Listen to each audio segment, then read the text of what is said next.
बिस्मिल्लाहिर्रहमानिर्रहीम। अज असां पंजाबी ज़ुबान विच लिखी गई दो किताबों के बारे समझांगे। पहली किताब जिस दे बारे मैं तारफ देन लगा हाँ वो है आखण लोग सियाणे। आखण लोग सियाणे असल दे विच ये पंजाबी ज़रबुल मिसला ने जिन्होंने एहसान बाजवा साहब होरां जमा किया है। इस किताब की वड्डी गल पई एहसान बाजवा होरां बड़ा तहकीकी काम अपनी ज़िंदगी विच कीता है। इस तो पहले इस मौजू ते इतनी वड्डियां ते ज़ख़ीम किताबां नहीं सी मिलदियां। एदी खास गल कि एहसान बाजवा होरां एदियां 5 जिल्दां ते काम कीता ते 5 जिल्दां जदों प्रिंट हो के आईयां तो Punjab institute of language art and culture they department ने इनू प्रिंट करवाया तो पहली बारी ये 2009 विच प्रिंट हो के आई। इस किताब की खास गल पई एहसान बाजवा होरां हर सफ़े ते 2 कालम बनाए तो फिर हर अखाण दा खुद वेरवा भी किया। मैं उहदियां चंद मिसालां तुहाडे अगे रखना वां पई इस किताब विच किस तरीके नाल काम किया गया। वो इस किताब की पहली जिल्द विच 160 पेज ते एक अखाण लिखते ने। किसी ने पीता दुध किसी ने पीता पानी ओड़क सबना दी लग जानी। ओड़क दा माना होंदा है आखिरकार। वेरवा इस अखाण दा एहसान बाजवा होरी वेरवा करदे हुए कहंदे ने इस अखाण विच मत दिती गई है पई कोई चंगा खा लवे जां भैड़ा खा लवे, जिंदगी सब्बां लोगों दी लग जानी है। फिर अगले ही सफ़े ते एहसान बाजवा होरी एक और अखाण लिखते ने।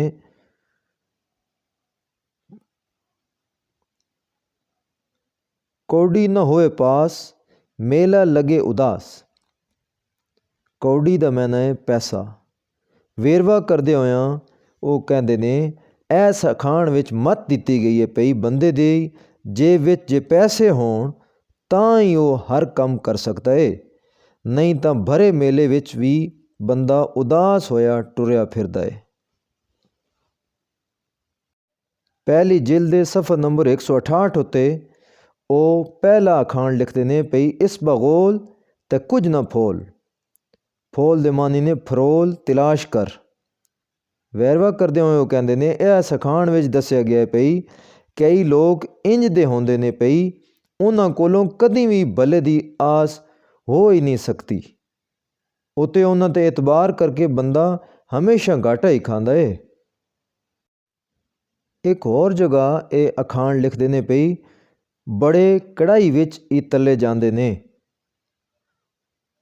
वेरवा इस अखाण विच दस्सिया गया पई तगड़े बंदे आम बंदे नूं तां सुख वसदे ही नज़र आउंदे ने पर उन्हां दे अपने मसले भी इतने वड्डे वड्डे होंदे ने। फिर कहंदे ने पावे हर कोई फब्बे कोई कोई। वेरवा इस अखाण विच दस्सिया गया पई सोना उत्ते कीमती कपड़ा तां हर कोई बाजार तो लैके पा लैंदा है पर कपड़ा भी किसे किसे दे जिस्म ते ही फबदा है। बहुते कपड़े पा के भी नहीं सजदे। ते इस तरह दे अखाण इन्होंने इस किताब के अंदर लिखे ने। बड़ी तफसीली किताब है।